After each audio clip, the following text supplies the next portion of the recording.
So I think the key challenges that we face as an industry are how we support the digitalisation that's taking place in the UK economy. This is going to accelerate with the rise of 5G in particular, which is going to help organisations move massive amounts of data around at high speeds and support things like future factories, smart manufacturing. And so cybersecurity has to be a key enabler to this. Otherwise, one of two things will happen. One, these systems will be designed and built with unacceptable risk within them, or secondly, someone will say no at some point and those business benefits won't be achieved at all. So whilst I don't think there's a silver bullet to this, there are two key things that I think we need to do. One is implement effective and innovative cybersecurity solutions which focus crucially on delivering both business outcomes and the security objectives. So a simple example of this might be in a smart factory where we have time-critical business processes that are going on.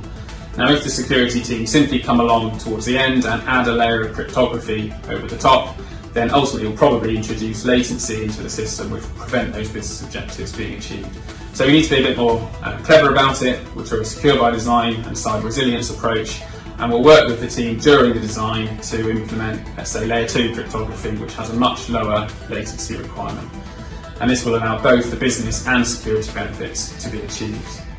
The second is around risk management and how do we get organisational decision makers access to the right information to make critical cybersecurity decisions that they need to make.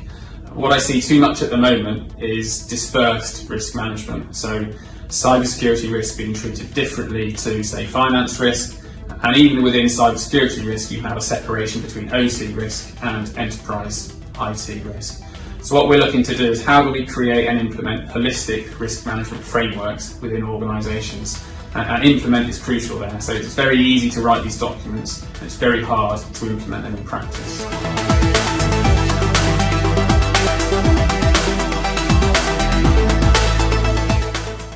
So at Leonardo we have a Cyber Advantage product family, which is all about how we use tools and techniques to support organisations achieving the business benefits around digitalisation and use of data without exposing them to unnecessary cyber risk. And ultimately this consists of three core products that support these challenges. The first is our cyber resilience approach to security architecture and risk management.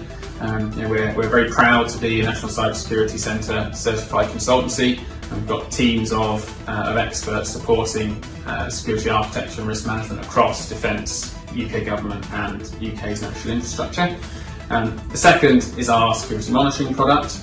This is about how do we give risk owners assurance that networks are behaving in a sort of quote-unquote normal fashion. And this applies to both operational technology as well as enterprise IT networks. So we have a range of tools and techniques that help understand what normal looks like in an operational technology network and how we can effectively deliver security monitoring for those systems. And thirdly, our Cyber Range product. So Cyber Range is about how do we create training scenarios for organisations, so how do we rapidly stand up combined IT/OT systems and run training scenarios at a sensible level of fidelity, whereby we're not over-engineering and so keeping the cost-benefit ratio in a sensible place.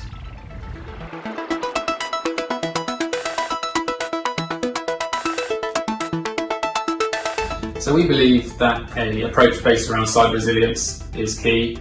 Now cyber resilience has too often just been used as another buzzword for cybersecurity, which in our view is just inaccurate. So cyber resilience is really a change in approach. Of course we need to work to keep the attackers out of our critical systems, but we also need to acknowledge that if the system is running for long enough, eventually a cyber incident will occur which breaches your defences. So the key question then is how do we continue to support key business outcomes being delivered even whilst you're in a cyber stress state. So the simple example that I often use is around autonomous bus transport. So the primary objective of an autonomous bus is probably going to be passenger safety. And the secondary objective might be how do I get my passengers along the route in a timely manner in line with the timetable. Now, through Secure by Design, we'll build in controls to protect those navigation systems from cyber attack. But if in a scenario where the navigation systems are compromised, what we want to do is make sure our bus slows to a nice graceful stop at the side of the road rather than accelerating quickly in order to try and get around the route quicker. So we're applying, and that's obviously a simplistic example, but we're taking that approach around prioritisation of security objectives, and we're applying that to some of the most complicated and critical systems in the UK, such as the next generation Future Combat Air System through our work on Team Tempest, and the UK's rollout of 5G infrastructure. So there's obviously a lot more we could say on this topic, but I think if you want to know more or talk to one of our experts, then come along to our OT workshop, which is on Tuesday the 10th at 2 p.m, 1400, or come to our stand where you can speak to one of our experts and be happy to talk in more detail about anything in our product families.